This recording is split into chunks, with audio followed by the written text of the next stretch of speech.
Chat is sponsored by Covelli Enterprises. Anxiety and stress is very common, very normal for kids and teens to experience.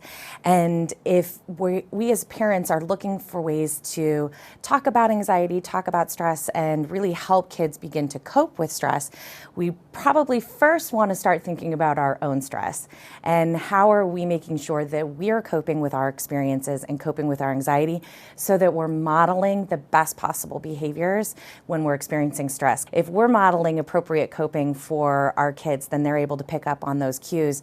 And beyond that, we're really looking at ways to talk about our emotions as frequently and in as much variety as possible so that we are able to express our true emotions around what it is that we're stressed about.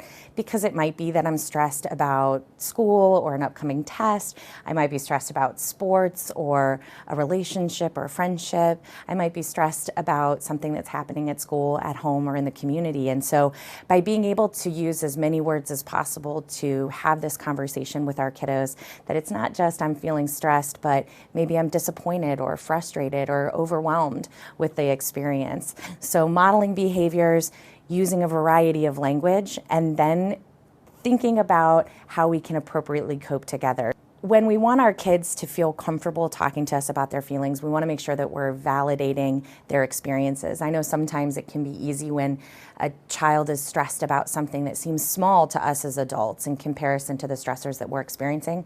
Sometimes it's easy to devalue that experience like it's no big deal. But we need to remember back when we were teenagers, when we were kids, and remember that these are very real stressors for them and that their experiences are very real. So we want to validate that experience as much as possible. And when we're looking at ways that maybe someone isn't expressing those feelings to us or maybe they're avoiding that conversation, this might be a child who is just feeling upset or having, acting a little different, maybe complaining of things like tummy aches or headaches and not really expressing what might be going on that's behind those things. And if we're starting to see that stuff frequently, it might be that a child doesn't feel like they can communicate with us about the things that they're experiencing at home. Kids get excited about a ton of stuff, right? We get something new in the house. We have that extra fun game in PE. We get to go to a school concert or a game, and those things are incredibly exciting. I think first off, in anticipation of those really exciting things, it's best to always lay out the expectations of how we want those kids to behave in those spaces. So it's so fun when we get to go to the store together.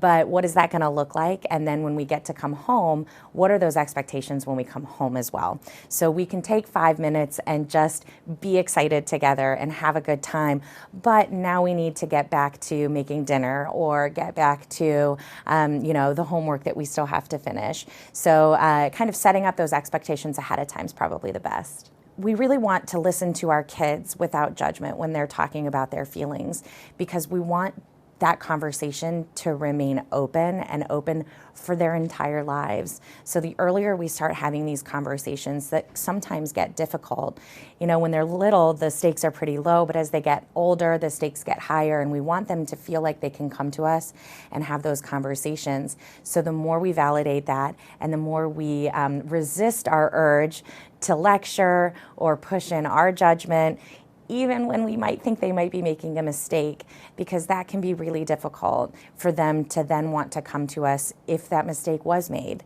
So we want to kind of check ourselves and remember that the communication is always going to be the biggest part. If a child is being bullied at school or in the community or as a member of a sports team, I think it's very important, first off, to validate their experiences, that it's not okay or just part of being a kid or just part of being on a team for someone to say or do hurtful things to them.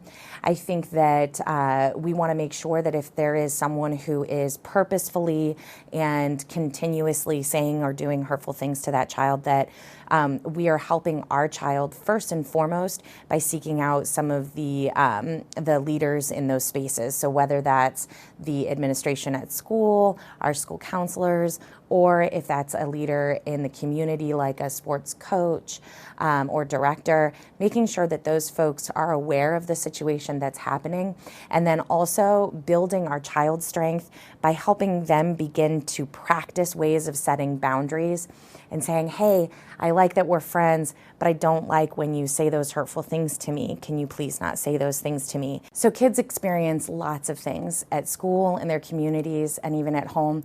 Those stressors can turn into anxiety, stressors like sports games and schoolwork and testing and even bullying. And the best that we can do is keep that line of communication open so that our kiddos have lots of space and lots of permission to talk about what they're feeling and what they're experiencing. We can prepare them for conversations that they may have to have, tough talks with friends or with teachers. We can prepare them by talking about some of the anxious activities we might have to do, like going to the dentist. And we can help them begin to cope by taking deep breaths and doing mindfulness and positive sleep schedules, and really thinking about the way we're modeling so that we're all in a household of calm and stress-free.